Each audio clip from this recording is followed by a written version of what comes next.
চাই আছে times any 24 আমি চালকচা বাংলা বজাৰত আহিছোঁ শাক চব্জিৰ দোকানত তাই কিমান ৰেটত বেছি আছে আৰু বেলেগ বেলেগ দোকানত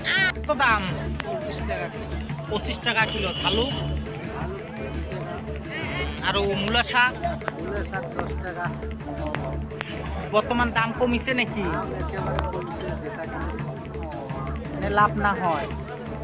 টাইমছ এনি 24 আপোনালোকৰ মাজত আহিছে চালকচা বাংলা বজাৰত আজি এখন বজাৰত আহিছোঁ শাক পাচলিৰ কিমান দাম আৰু কি মানত চলি আছে তেখেতৰে আমি দোকানদাৰৰ আজি যে পাতাকবিৰ কি দাম 10 টাকা কেজি পাতাকবির 10 টাকা কেজি বেগুন 10 টাকা কেজি গাজর 20 টাকা টমেটো 40 টাকা কেজি পেঁয়াজের কেজি কিমান 30 টাকা 30 টাকা কেজি বেলেগ ঠাইতে 40 টাকা বেশি আছে আপনি এই ক্ষেত্ৰত কি ক'ব মই 30 টাকা আমি 2 মিনিটৰ কাৰণত বিৰতি লৈছোঁ বিৰতিৰ পিছত আকৌ আহিম টাইমছ এনি 24 আপোনালোক চাই আছে চাই থাকক ধন্যবাদ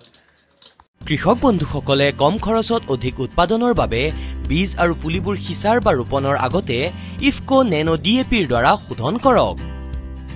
বীজ শোধনৰ বাবে প্ৰতি কেজি বীজত 5 মিলিলিটাৰ নেনো ডিএপি মিহলাব আৰু শিপা শোধনৰ বাবে একে পৰিমাণৰ নেনো ডিএপি 1 লিটাৰ পানীত মিহলাব লাগে আলু আৰু কুঁহিয়াৰৰ বাবে প্ৰতি টেংকিত 3 ঢাকনি নেনো ডিএপি মিহলাই শোধন কৰক বীজ সিঁচা শস্যত প্ৰতি 30 দিনৰ আৰু ৰোপণ কৰা শস্যত 20-25 দিনৰ মূৰে মূৰে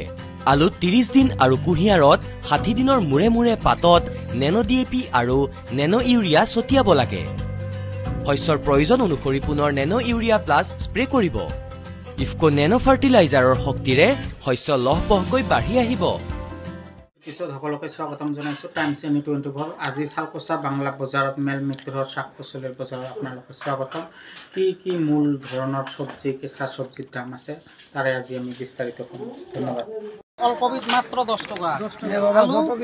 আলু 30 টাকা 2 কেজি 50 টাকা আছে আলু 2 কেজি 50 টাকা 10 টাকা কম কি হয় 2 কেজি এলা বেশি বেচাবা লাগে লাস্ট রুহুল আমিন আপনার ঘর কত হারকাটা মুসলিমপাড়া হারকাটা মুসলিমপাড়া ইয়াত কি কাৰণত আহিছে ইয়াত কেঁচা মাল বিক্ৰি কৰিবলৈ আহিছো আপনি নিজে এজন বেখৱাই নেকি নহয় বেখৱাই নহয় কি কৰে ইয়াত মানে বিক্ৰি কৰিবলৈ খেতি কৰিছে কিহৰ খেতি কৰিছে বেঙেনা কৰিছো আৰু কবি কৰিছো পাতাকবি না ফুলকবি ফুলকবিও কৰিছো পাতাকবিও কৰিছো বেঙেনা উঠা নাই না এতিয়া উঠা নাই মূলা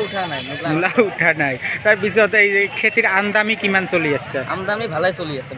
আছে যেহেতু আপুনি নিজে খেতি কৰিছে আপুনি কি উন্নতি কৰিছে ফল সুবিধাৰ পৰা টকা পাইছো কৃষি লোন পাইছে পিএম কিষাণ হৈছে আপোনাৰ তাহলে বহুতো ভাল হৈছে এই ক্ষেত্ৰত আপুনি চৰকাৰক কি ক'ব মই চৰকাৰক আৰু ধন্যবাদ জনাম যে আমাৰ এনেকুৱা খেতি বাতি কৰি আছো আৰু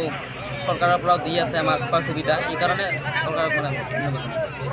আপনি কি ক্লাসত পড়া মই ক্লাস 9ত পড়ো বর্তমান 9ত পড়া ইমান 9ত